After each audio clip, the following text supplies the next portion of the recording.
Kingdom Hearts 3 first came out back in 2019, I was like this. After playing back through it again recently on critical mode, I was a little bit more like this. Now this is different than it was in previous Kingdom Hearts games due to this. A list of modifications the players can make that change certain things about the game. Now for some people this is a way to make the game even harder, but for me it's a way to make the game more enjoyable. It also comes with other disadvantages. For example, in normal mode you might receive 10 damage, in critical you will receive 30. It takes longer for your MP bar to come back, situation commands such as keyblade transformations and attraction rides take twice as long to become available, links will only restore half of Sora's HP as opposed to the whole bar, and I'm pretty sure your HP and MP are halved. So it's designed to suck. There's two reasons this would make the game more fun for me. One being that even on Proud Mode, for 30 hours I found myself mashing the X button until I could press the triangle button, and the game kind of felt like it was just playing itself, and I was just kind of sat there getting cooked. The second reason is that now we have the Pro codes, which give you the option to turn off things like attraction rides, which for me disturb the flow of the game a lot. This list is mainly a self-torture device for those savages out there that like to strangle themselves while they wank. The aim of this video is to enjoy the game, which is something that I missed out on the first time round. With that being said, these are the modifications that I made, these are the choices I made at the start of the game. Let's go! The reason I went with Wisdom is because it gives you more MP. Magic is sick in this game, and although relying on it isn't wise, it is super strong. I selected the Guardian, as this will mean that I'll get the second chance ability sooner rather than later, which is huge, because I'm going to be getting smacked about more than Eren Yeager in court. Have you ever seen anyone perish in the tutorial before? No? Well, welcome to the Wheelbite channel, where we fail miserably most of the time. I'm also going to try and let you know how many times I die to each boss, as I'm assuming this is going to be somewhat difficult. And off we go. Sora, Dolan and Gooby hopped in the Gummy Whip to shoot off to Olympus Coliseum, but not before the dodgiest cutscene ever. The planets were edging. The planets are doing what? Having to utilize the block and counter genuinely makes the combat way more fun and interactive. And what the fuck is water, by the way? It's a shield and a projectile? Ah, he's pissing me off already. Look at him, fuck you. You start with a Hermione's bag of useful abilities in critical mode, one of which is the press circle to launch them into the stratosphere, which is great for separating groups of enemies so you don't get gangbanged by all the friends. I have a feeling that I'm going to be using this a lot. Oh no! There's a little girl caught in the fire! Yeah, you sound really enthusiastic about that, man. Honestly, I would rather just throw this little girl face first to the bottom of Mount Olympus, but Herc would have been pissed, so... Oh no, never mind. Not just pressing X to the point where I needed to replace my controller was proving to be quite a fun way to play the game. Using mix-ups to get through fights was a really fun way of doing it, and even so quickly into the run, my eyes were being opened as to how creative and fun the combat can be. I guess I'll count this as the boss. I died once to the rock guy. Amongst the terribly unenthusiastic voice lines... That's what these are for. We clamber to the top of Mount Olympus, and I'm making sure to fight everything I can at this point, and I'm not just trying to speed through. And every level I can get is going to be useful here. Stats, abilities, and hope are going to be what gets me through this. I died a couple times due to the fact that I'm about as fragile as Callum when he ate birth control. Yes, that actually happened. We eventually made it to the top and had to fight a Titan motherfucker, and just like me when I'm in the bushes outside your house, this guy was rock hard. The first part you have to give him a little foot job until he collapses in pleasure, and then we move on to give him head. Sorry, no, wait, that's not right. We move on to hit his head. Apparently him swaying his head around like he's listening to Bob Marley can just smack the shit right off your ass. So make sure to wipe before you begin. Also, before you start this fight, make sure he's had a nap, because if he yawns, you are done for. I died 5 times in this boss fight. We're nearing the end of the quote-unquote tutorial world, but all I could think about was how Dwayne Johnson would be proud, because we've now got focus. Focus! Focus! Focus! The Titan fight is simple enough. They want you to use the opposing magic finishers on the first two, so you hit the ice motherfucker with the fire finisher and so on. This will stun them in such an infuriating manner. Sora is more up and down in this fight than an old man munching Viagra.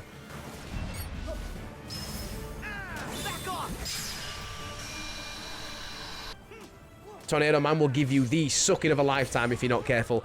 The first 2 phase boss of the game, I guess. Phase 1 is hit the tornado, don't get hit by the buildings, and phase 2 is like avoid the buildings and then hit the tornado.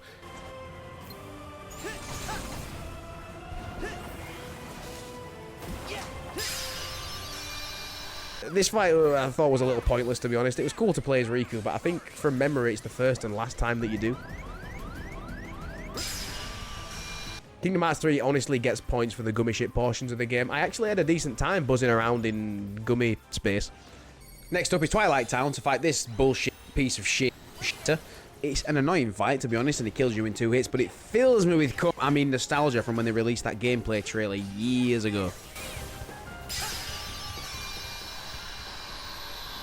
Running around Twilight Town dragged me right back into the whole universe. The Afternoon Streets was playing, and although this might not be my favourite, I love this game just for being what it is, a Kingdom Hearts title.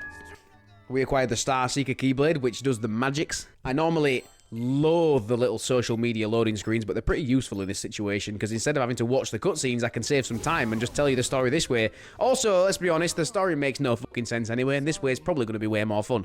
This one is pretty dumb though. It says, it's almost like someone wanted me to come here, you know, like trying to be all mysterious, and then it's just hashtag Aqua. We shot off to the Kingdom of Corona, because I'm pretty sure the keyblade you get here is a magic one. On the way there, I realised that if you start an enemy encounter in the gummy ship and then abandon it, you'll get your boost back. I died a couple of times on the first fight, and honestly, I think I was doing it on purpose a little bit, because for the first few frames here, you can see Flynn running away, pissing his pants like a little bitch. Look at him, look at him. We battled some cute, fluffy, yet deadly little balls, and as you can see here, I've realised that the cat thing's pretty strong. I mean, I hate looking at it. It's fucking cursed. It makes me feel weird, but it's pretty overpowered. I also think I can speak for every living human being on this planet when I say, fuck these little twats with the umbrellas. Bollocks. And if you find yourself in a range battle, be sure to just GTA your enemies with what I'm calling the friendship Uzi.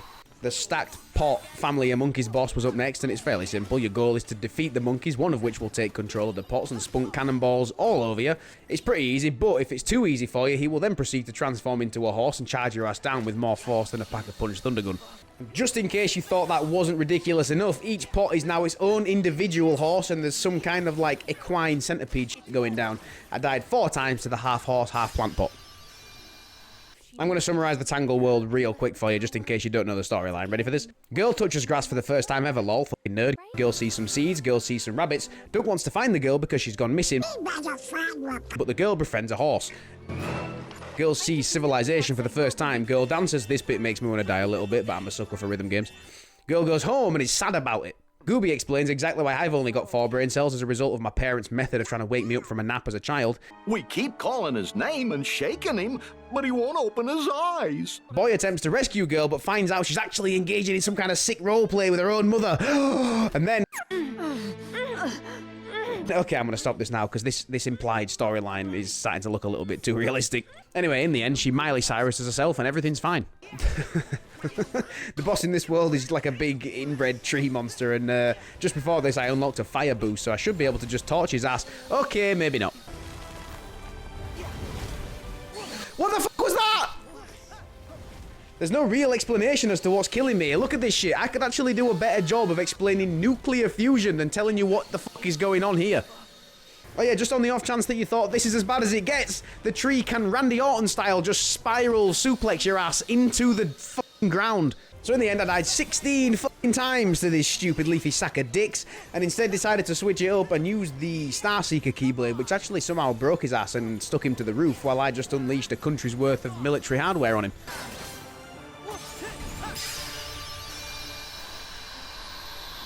It appears that Axel and Kyrie are writing a shopping list of their own. I hope they're baking a cake too, because then we can compare, bake-off style. I built a sick new gummy ship, and the only appropriate name I could think for it was the Skin Flute.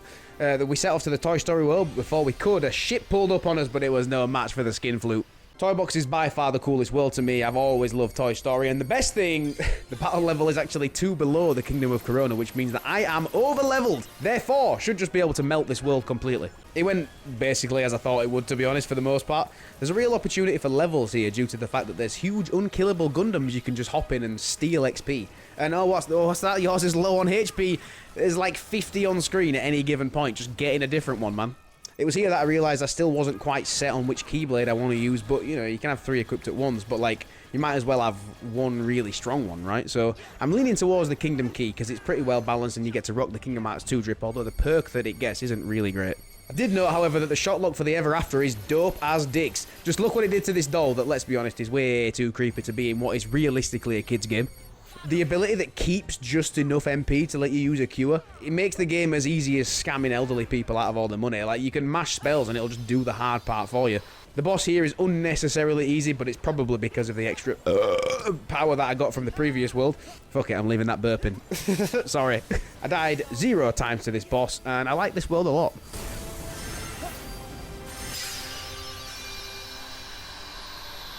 Right, as I was about to land my skin flute in some uncharted territory, another motherfucker tried it on. I'm assuming this is going to be a trend. Sora, Dolan, and Gooby look absolutely ridiculous in this world. I don't really see why this was necessary, to be honest. Like, I get it, they're monsters, but, like, they've got Boo. Surely they know that humans are safe. And Sora's not wearing any pants, man. This should freak you out, realistically.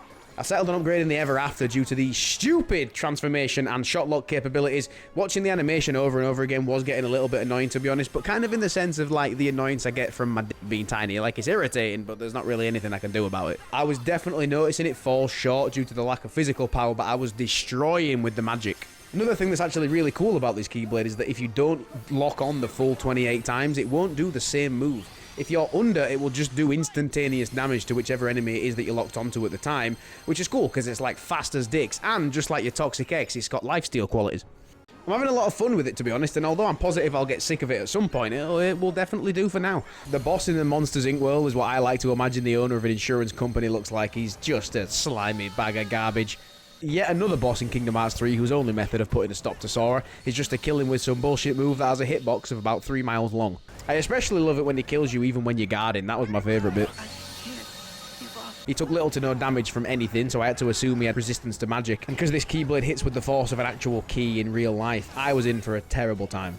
In the end, my strategy was to get the Keyblade transformation as quickly as possible because he isn't supposed to take damage in this form, really. When he looks like a bat is when the DPS is meant to be done. But I could melt him with this while easily avoiding his bullshit attacks. I died 12 times to this boss fight.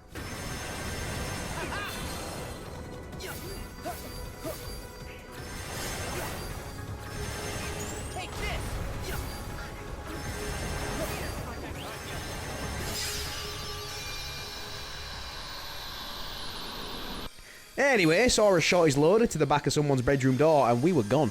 Master Yen Sid is in the story now somehow, and I like to think this is him saying, "Fuck you, Sora, suck my dick." This is Sora thinking he's absolutely hilarious when he is in fact a piece of shit, and I can almost guarantee you that he kicks homeless people, man. Do not be fooled. I took off Sora's combo pluses so that he now, just like me, can finish really quickly. We're in Arendelle now, where I discovered that the deadliest thing here is the snow. This is me riding a snowball and just ploughing everything. I know I said earlier that I was going to get bored of this Keyblade, but sweet baby Jesus, it's so good. I unlocked the shit out of this rock guy without even touching him, man. I'm going to consider this a boss fight, although it was surprisingly easy. This Keyblade is making light work of pretty much everything in the game at this point. There's really not much to say about Arendelle, to be honest. It's just the story of Frozen, but with Sora and other characters thrown in there. What I can say is that if I ever in my life have to build a snowman like that annoying little fuck again, I will undoubtedly go insane. The Stay Puft Snowball Man killed me a couple of times, once due to me sucking more than your nan, and the second time was that he froze me and then just fucking... The boss in the Frozen world is basically a big furry thing, and it actually does a surprisingly little amount of damage. This could potentially be due to the fact that Sora munched a Goku-sized stat-boosting meal beforehand. However, the dog can be a pain in the ass, but with a solid MP and focus management strategy, I managed to keep myself alive long enough to kill him. I did have a Koopo coin on me, which was nice. It kept me alive. There's 2 phases to this fight, one of which is, oh, look, a cute dog, and the second one is, the fucking world is ending, call animal control! I finished him off with a shot lock, more risky than a wet fart on public transport, and I died only once to this boss fight.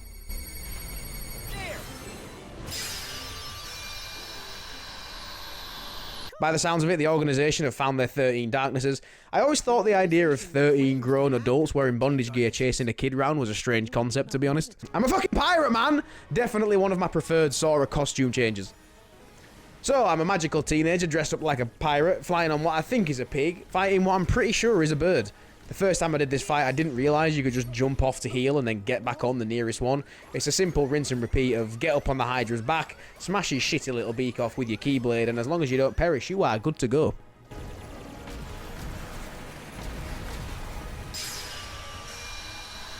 Did you know that this channel is almost at the milestone of 2,000 subscribers? If you're still here this deep in the video, I would greatly appreciate it if you could click that shit. Thank you. The fish fight is about as dumb as Goofy after half an ounce. It was actually irritating due to its stupidity. In fact, next time I see a fish, I'm gonna fucking kick it just because of this. From what I see online, the general consensus of the ship combat is that it sucks, but I quite enjoyed it, man. Mixed up the game a little bit, and it was unlike anything we'd seen in the game so far. 7 out of 10. Okay, here's where my piss starts to boil. Why in God's name, right, am I running round collecting crabs? I get it, like, there were crabs in the movie, but they got more screen time in this game than in the actual film. And then when you're done collecting 300 crabs, the game's like, oh, by the way, dude, just because I know you enjoyed that so much, if you want, you can go get some more. And it's like, fuck you, Square Enix, you can eat my ass. The Kraken encounter is basically just another gimmick filler fight, to be honest. It's like the episode of Dragon Ball Z where Goku and Piccolo learn to drive. Not really needed at all, but we've got it, so we just kind of deal with it. The fight with the hentai-faced man has like 3 phases. One where you beat the shit out of him with your new move that clearly scales with magic. 2, he goes Super Saiyan and you kick the shit out of him again, but not before he summons his Cthulhu companion to slither his juices all over you. And then 3, where it's pretty much both at the same time, but if you just clear whichever area he's chilling in of the tentacles, you can again just proceed to beat the shit out of him.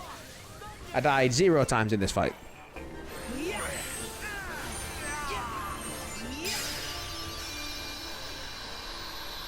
I was skipping every cutscene at this point in the game, but this one was awesome, right? So I was fucking watching it. Here we are, super dope pirate battle, and then Sora has just got to go and ruin it, saying some Sora shit. I may still have a lot to learn about love. I was expecting another battle in the skin flute, but it never came. Do you get it? Do you get it? You got it. The fight on the bridge is more of a joke than my life. The cover shot ability is beyond broken. I was really starting to see the benefits of the decisions that I made at the beginning of the game. The culmination of choices that I've made are turning out to just be straight up broken, to be honest. The volcano dinosaur also went down on the first attempt. He was a resilient little lizard, but at this point I'm considering doing the data battles in critical because I'm just that strong.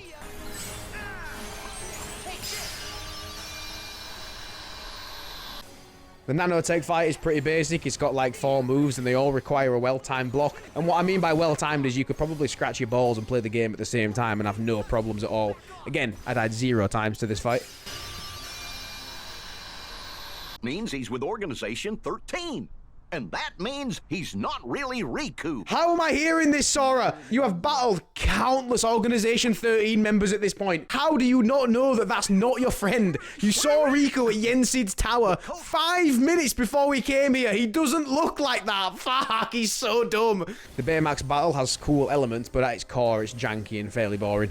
I think it's obvious at this point that I also did this on the first try.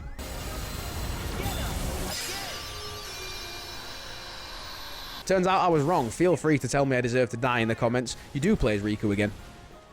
This fight was kind of annoying, but not in the typical sense. Riku has all his shit in the quick menu laid out so wrong, it's unbelievable, man. Everybody knows Cure goes on X, Riku, you fucking noob.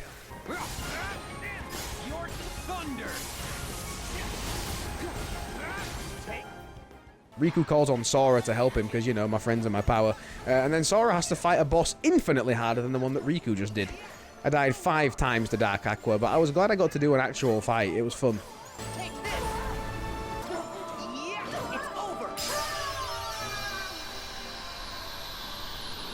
Hayna, Pence, and Olette have apparently got a thing for grown men in leather, and I am not talking WWE. We're in the land of departure to wake up Ventus, who is the only guy cool enough to think, maybe I could wield this thing backwards. Aqua versus Vanitas is a cool fight with some dope visuals, and Aqua's keyblade is fucked, man. Sora is completely brain dead for giving that back. I would have just kept it. Give it up.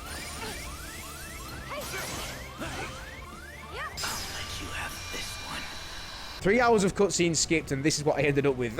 I've got no idea what's going on at this point, but I am pretty excited about it.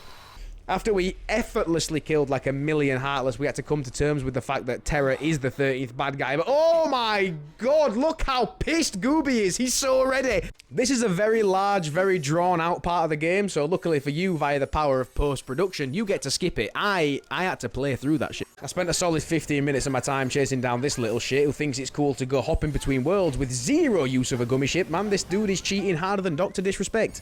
The reason we're chasing this dude so hard is because he's locked away the hearts of our companions, and we need him back pretty desperately, actually. It's looking pretty bad.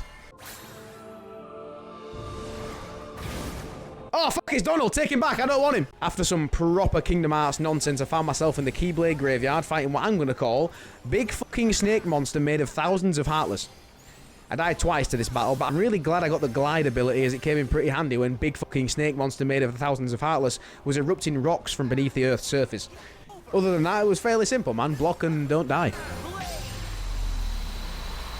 First part of this fight is smack the snake with the key, and the next part is I have every key that's ever existed in the known universe, motherfucker, try and stop me now! The first 2 times this killed me was because I didn't realize I could dodge and I was too busy looking down at my controller, hate fucking the triangle button. What I found funny about this, besides how genuinely cool it was, you know, we had Dearly Beloved playing and Sora's just being his anime self, all of the actual Keyblade masters are just sat there with their fingers crossed like, ah, shit, I hope Sora pulls this off because we are fucking dead if he doesn't. Next up, I had to make a choice between helping Mickey Mouse, who was beating the shit out of 3 people, and Riku, who was being what I can only describe as completely fucked up. So we gave him a hand, and by that I mean he just kind of stood there KO'd, as most Kingdom Hearts companions do, while I fought 2 people. It was Zigbar and a replica of Dark Riku possessed by Ansem the Seeker of Darkness from Kingdom Hearts 1.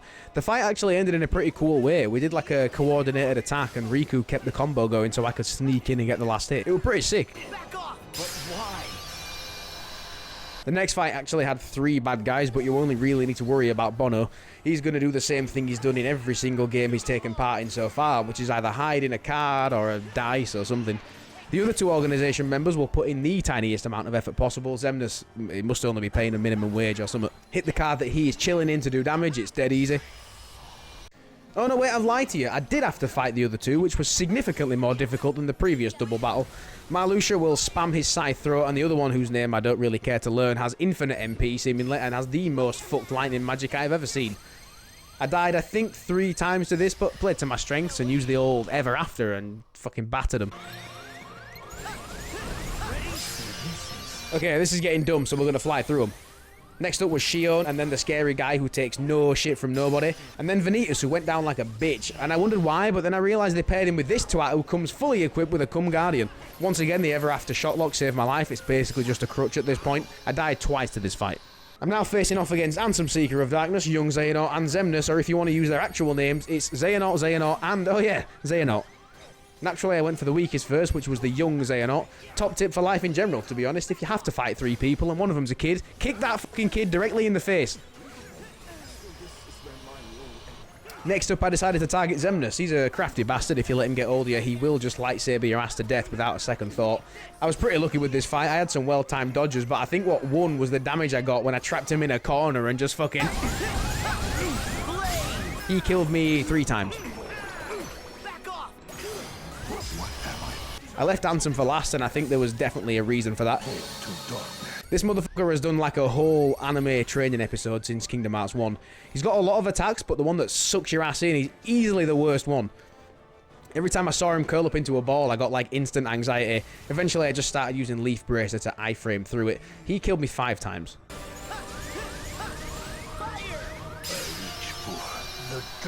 We get to see Kairi get keybladed here, and it's the first time in the entire game that Sora has shown any kind of emotion. Let's be honest, she fucking deserved it, man. She spent the last 20 years being the most boring character in the franchise. I mean, Pinocchio outshined her. Honestly, don't ask me how I ended up here, because even if you offered me 10 grand, I still wouldn't be able to tell you. This is an armoured version of Xehanort, who clearly doesn't realise who he's going up against, because I should realistically be the one wearing the goat mask. Hey! He looks cool, but I've pushed out more difficult shit.